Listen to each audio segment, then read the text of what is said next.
Hey, what's going on, guys and gals? In this particular video, we're going to be talking about virtual sound checks, as well as getting sound to come out or be played from the Wing X Live cards. Okay. Now, I'm up here on the Telefunken website, and people always ask, where do you get your practice tracks from?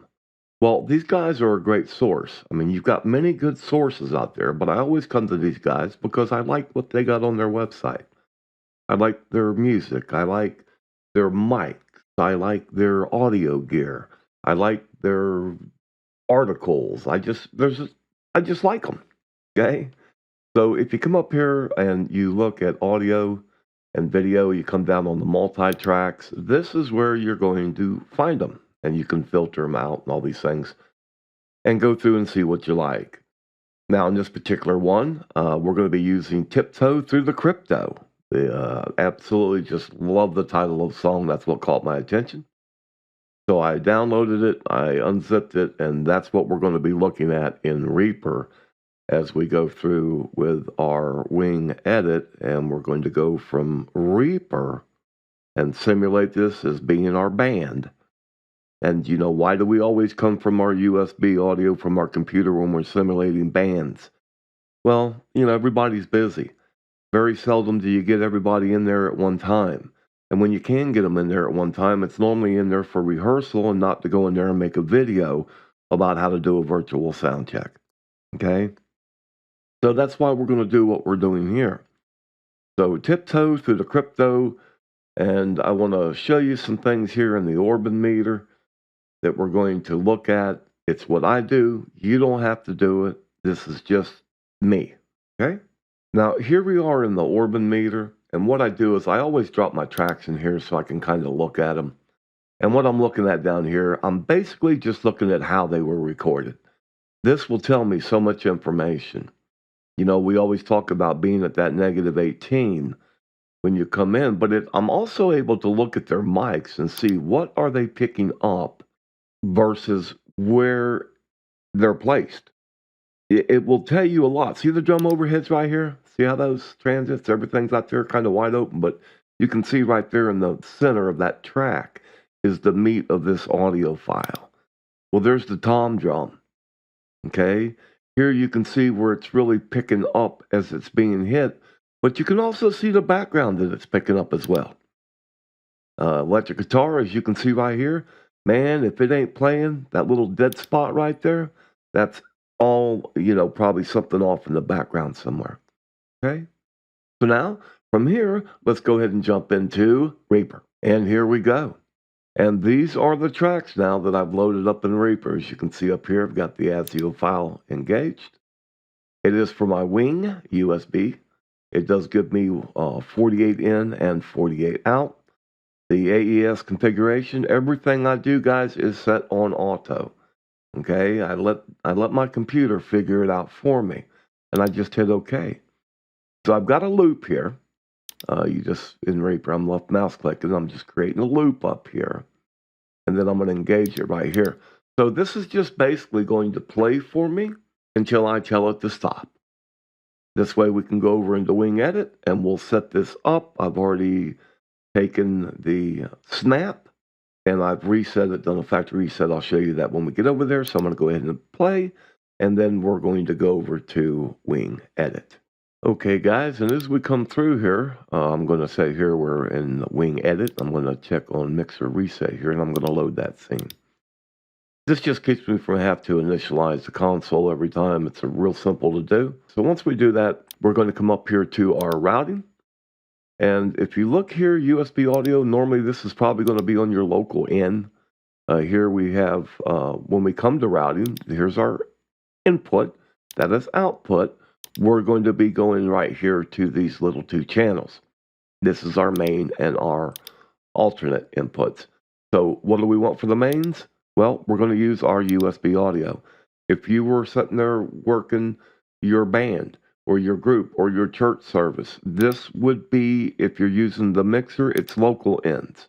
If you're using stage boxes off your AES A50, A, B, or C, then it would be these inputs. You can literally come through and do, you see I've got it unlocked here, and that's locked. I've got it unlocked, and the +1 is engaged. So when I click these, look what's happening. It's just following me. Here's the mono, stereo, mid-size. We're going to do all mono on this. Okay? So as we come through, but we're not doing local, then we could switch over if we were doing some AES-50As. You see? If we got another stage box up there on the C. So we go back to C1s, it'll keep it in line over here to the left. We don't have to sit there and even think about it, but we're not. We're going to come in through our USB. And we're going to come right back up here, and we're going to go just like this right here. Boom, boom. You'll see them changing colors as we go along. It's real easy to keep in touch what you're doing here, staying, in line. I'm just going to throw a couple more in here. Strictly being, if you're up on stage and you're running a spare mic, somebody wants to come up, jam with you, everything is already set up. Now, at this point, we don't need to raise these faders up here to get any signal going to our card. But I'm going to do it just to simulate what you should or would be doing out there on your gig. If you notice that the proper way to do these, you should never have to have these more than a +5 or a -5 when you're running front of house. You'll notice on a lot of the analog mixers, even on some of the new mixers, the digital, they will be, they actually have little brackets up here. And that's what those brackets are for. They're to help you remember that you need to stay within those brackets. So you might have to go up there and do some input gain adjustment. Remember now, the sweet spots on these mixers is a -18 on anything except percussions. With percussions, then it is your around that -10 to a -12. Okay, a lot of information, I know, guys, but it's things you need to know. Okay, so that's our routing for this. Again, if you were sitting here running your local channels, AES-50, all of this is done the same way. You just match it up over here, and especially when we get to the card. So now we come up to our routing again, and we're going to go to our output routing this time, and there is our groups. Well, we want the live card. Same way, we're going to unlock it, auto +1. There we can see the signals. Watch what happens when I click this. Boom. You see it showing me that signal's coming in. Here, all I got to do now is keep them lined up. Now this is where they're not changing colors. But to the left, you can see every time I'm clicking here, it's going to bring one of those in. And now we get to the point to where we're going to have our extra mics up there, extra cables, everything's already ready. And that way, if somebody comes up on stage. Okay? So now all we got to do, guys, is boom. There's our signals coming in right there. We're at 44.1, recording something that was recorded at 44.1, and we're going to hit record. And that's what it's going to do. And I'm just going to be silent. I want to get about a minute or two. We'll come back and we'll go through. We'll set up our alternate inputs where all we have to do is click one button, and then we're going to play everything from this SD card back as our virtual sound check. It's going to come out of the card, back through the channel, through the compressor if you had it on, through the gate if you had it on, through any effects that you had applied to it, all the way out through the mains. Okay? We'll be right back. Okay, guys, we are back. I got a couple minutes here going on with the card. Let me see if I can find out, make sure I am on the right one. 5.9 right here. I'm going to go ahead and go into Reaper. I'm going to stop the playing so we can get rid of all these signals coming in. I'll be right back. Okay, so we're going to go ahead and just do away with this right now. We're going to go back up here to channel 1, and we're going to, the alternate here, this is what we're going to start working with. That's our alternate input. As you can see, by default, it's on individual. We're going to come right up here into setup, and our main, we're going to pop this out. Okay, every one of these. This is what I did last time. I'm just going to go through because make sure that you have it set on main now. Okay, because I got messed up here and I had to come in here and redo every single bit of this. Here and here. I'm just going to do them all while I'm here, guys. And then on alternate right there. Okay, click it again. Alternate source. You see? We don't want blue. We want that color right there. That's main. That's alternate. So now we come back up into this. And here and right there. So what do we want that to be? Well, we want it to be our live play. More than likely, it's going to be here on local by default. But we want that with the W live play and card 1. And we're going to come up here and use our arrows now up here, card 2. See, again, it's going to change colors for us, which helps out quite a bit. Here, there.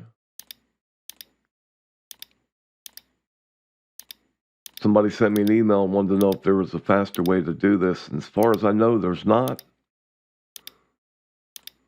But, you know, it never hurts to spend a little time with your mixer and just get in here and play with it, guys. You got to play with them. You don't play with them, you ain't going to learn them. And that gives us a few extra inputs there now. So if we come up here and look at any of these now, okay? If we come up here, we can see US 1 or USB 1 right there. We're on the main. See what happens when we switch to alternate now? You see, these are going to go away. See up here, main 1, 2, 3, look at 12. That 12 doesn't have anything, but if I put it on alternate, it does change. So, what have we done? We have told this that for our alternate inputs, we're going to come in through the card instead of the USB. See how the global's now lit down here? That's what we want. We want that global. So after we do our recording, a band, we've got everything recorded. And I know this is on alternate because I can see number 2 down here. See? Alternate, alternate, alternate. These are highlighted. Now we come up here, we grab our player, we grab the session we just did, we hit play, watch what happens. There it is. Now everything is playing right back through our mixer just like we had recorded it. It makes it so simple now to do this with just the click of a button once you set it up. Because if we go up here now and I make this the main again, you see the signal's gone. Our input is now coming from the computer USB. If we were out doing the show, or even in the recording studio, this would be our AES 50 A's, B's, C's, our local, and things of that nature. So knowing this is just a real easy way to get you on your way to be able to go up and do it. And there's one button right up here that says Global Input Override. We want to make sure that that is on. Global input, that's what this is. This is your global input. You see? As soon as we switch it, here comes that signal. And this will allow you to set at your own leisure anywhere you want to. And now you can come up here and come to your channel inputs. You can play with your gates. You see, all of this you can manipulate and see exactly what you want to do. Your compressors, the same way. See what they sound like. See what it's going to give you. See what choices you have up here. See what you want to do. And just play with them. Okay? I hope this has helped. If you have any questions, just let us know. Take care, God bless, and we are out of here.